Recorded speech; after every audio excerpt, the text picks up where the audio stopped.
मैं राम मंदिर प्राण प्रतिष्ठा की बात करती हूँ। इसको एक राजनीतिक रंग नहीं चढ़ना चाहिए था, लेकिन हो गया है। और जब इलेक्शंस आ गए हैं तो फिर चाहे ऑपोजिशन हो या बीजेपी हो, एक दूसरे पर आरोप लगाते हैं, तुम पापी तुम पापी।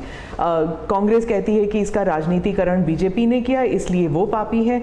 बीजेपी कहती है कि न्योता देने के बावजूद आप प्राण प्रतिष्ठा में आए नहीं इसलिए आप पापी हैं। तो इसे आप कैसे देखते हैं? पहली बात है कि इसका राजनीतिकरण किसने किया, और इसको आज की घटनाओं से मत। जब हमारा जन्म भी नहीं हुआ था, हमारी पार्टी पैदा भी नहीं हुई थी, उस समय अदालत में ये मामला निपटाया जा सकता था, समस्या का समाधान हो सकता था। भारत विभाजन हुआ तो विभाजन के समय ये तय कर सकते थे, चलो भाई इतनी इतनी चीज़ें ऐसा कर लो। वो नहीं किया गया। क्यों?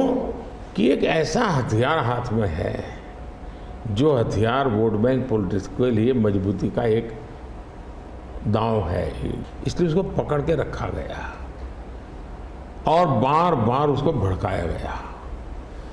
अब जब ये अदालत के अंदर मामला चल रहा था, अदालत में अभी जजमेंट ना आए वहाँ तक कोशिश की गई। न्यायिक प्रक्रिया से होना चाहिए तो हमारा संविधान हमें कहता है, और सरकार की तो जिम्मेवारी है, लेकिन उसमें भी अड़ंगे डालना, ये क्यों? क्योंकि उनके लिए ये राजनीतिक हथियार था, ऐसे लोगों के लिए।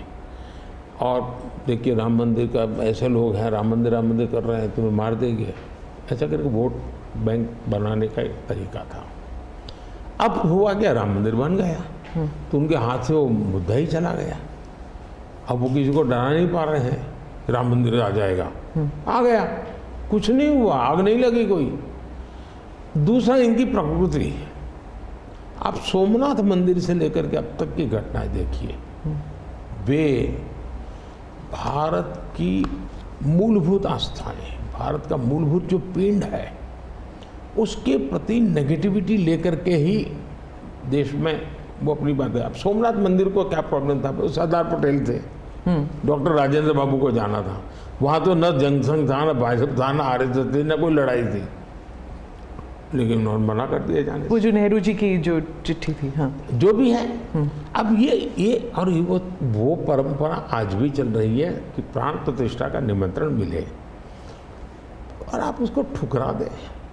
सचमुच में तो आपको गर्व होना चाहिए कि ये राम मंदिर निर्माण करने वाले जो भी लोग हैं, जिन्होंने संघर्ष भी किया है, वे आपके सारे पाप भूल करके, सारे आपके गुनाह भूल करके घर में आकर के आपको इनवाइट कर रहे हैं और नए से व्यवहार शुरू करना चाहते हैं।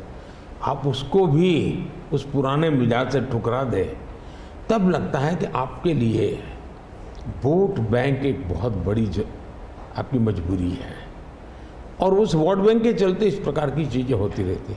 और ये किसी को नीचा दिखाना, किसी का अपमान करना, ये अपना अधिकार मानते हैं। और मैं कभी कभी कहता हूँ, ये तो नामदार है, हम तो कामदार है। अब मैं नॉर्थ ईस्ट जाऊँ, वहाँ के लोग कोई कपड़े पहना दे, मैं पहनता हूँ, उसकी भी मजाक उड़ाना, यानी हर चीज़ की। मैं तमिलनाडु जाऊँ, लुंगी पहनूँ, तो उनको लगता है देखो ये कर रहा है, वो कर रहा है। मैं हैरान हूँ जी, इतनी नफरत लोकतंत्र में नहीं होती है, नहीं होनी चाहिए। देखिए हमारे लिए, मैं मानता हूँ ये न राजनीति का विषय हम लोगों के लिए है, न होना चाहिए और न कभी होगा। हमारे लिए एक जबरदस्त आस्था का विषय है जी। और ये कोई प्रभु राम का संबंध कोई मेरे कारखाने में नहीं आया जी, हजारों साल से, और दुनिया के अनेक देशों में है। जब ये राम मंदिर का निमंत्रण देने के लिए ट्रस्ट के लोग मुझे आए, उन्होंने ठुकरा दिया। मैं सोचने लगा, इतना बड़ा मुझे दायित्व दिया जा रहा है, मैं अपने आप को योग्य कैसे करूं, अपने आप को योग्य कैसे बनाऊं। तो मैंने कुछ लोगों की एडवाइस ली, कुछ संतों की, कुछ जानकार लोगों की, मेरी स्पिरिचुअल लाइफ से जुड़े हुए कुछ लोगों को मैंने पूछा कि भाई मैं इसको एक प्रधानमंत्री के रूप में इस कार्यक्रम को नहीं लेता हूँ, एक राम भक्त के रूप में करना चाहता हूँ। मुझे क्या करें। उसमें से मुझे सुझाव आया, तो सुझाव तो बहुत, लेकिन मैंने फिर कुछ अध्ययन भी किया और मैंने मनोमन तय किया कि मैं 11 दिन का अनुष्ठान करूँगा। और मैं ज़मीन पे सोता था, नारियल के पानी पर रहता था और तय किया मैं प्रभु राम जहाँ जहाँ गए थे उसमें जहाँ भी मैं जा सकता हूँ जाने का प्रयास करूँगा। और वहाँ मैं अपना, अब जब मैं श्रीरंगम मंदिर में गया दक्षिण भारत में, हाँ, दक्षिण भारत में, और कम्ब रामायण का मैंने पाठ किया वहाँ, तब मुझे वहाँ के लोगों ने बताया कि साहब 800 साल पहले जब कम्ब रामायण की रचना हुई तो पहला पाठ इसी जगह पे हुआ। और मैं देख रहा सबके आँख में आंसू थे।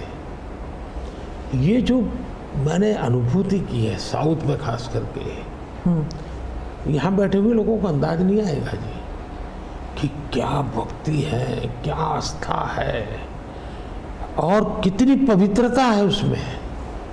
मेरा कार्यक्रम नून नहीं था, मेरा काम तो ऐसा व्यक्तिगत था, लेकिन जो जन सामर्थ्य एक प्रकार से मुझे उनके भाव में अनुभव कर रहा था, तो मेरे लिए शायद मेरी स्पिरिचुअल जर्नी की एक बहुत बड़ा महत्वपूर्ण ये 11 दिन की घटना मैं देखता हूँ। मैं और राम मंदिर प्राण प्रतिष्ठा को मैंने बहुत गंभीर लिया था जी। मैंने एक इवेंट के रूप में नहीं लिया था जी, मेरे लिए वो इवेंट नहीं था, वो एक स्पिरिचुअल मूवमेंट था आपके लिए। मैं मानता, मुझे दिखता था वो 500 साल का संघर्ष, मुझे दिखता था 140 करोड़ लोगों की श्रद्धा, सपने, और देश के गरीब गरीब लोगों ने पाई पाई देकर के मंदिर बनाया है जी। ये मंदिर 3 चीज़ें मैं देखता हूँ। एक, 500 साल का अविरत अखंड एक निष्ठ संघर्ष, लाखों लोगों का एक काम के लिए बलिदान। दूसरा, लंबी न्यायिक प्रक्रिया, इतने सालों की न्यायिक प्रक्रिया, और न्यायिक प्रक्रिया के हर तराजू से तुल करके निकला हुआ, कसौटी हुआ। दूसरा, टेक्नोलॉजी का उपयोग, ASI के द्वारा उसकी खुदाई, सबूत, ये एक बहुत बड़ा। और चौथा, हिंदुस्तान के कोटि कोटि लोगों ने 1-1, 2-2, 5-5 रुपया जो भी दे सकते दे करके ये मंदिर बनाया है। ये मंदिर सरकारी खजाने से नहीं बना है। ये ऐसे पहलू हैं कि जो भारत के स्वाभिमान को, भारत के सामर्थ्य को, भारत के सपनों को, भारत के संकल्प को और भारत की आने वाली पीढ़ी को बहुत बड़ी प्रेरणा देने वाले हैं।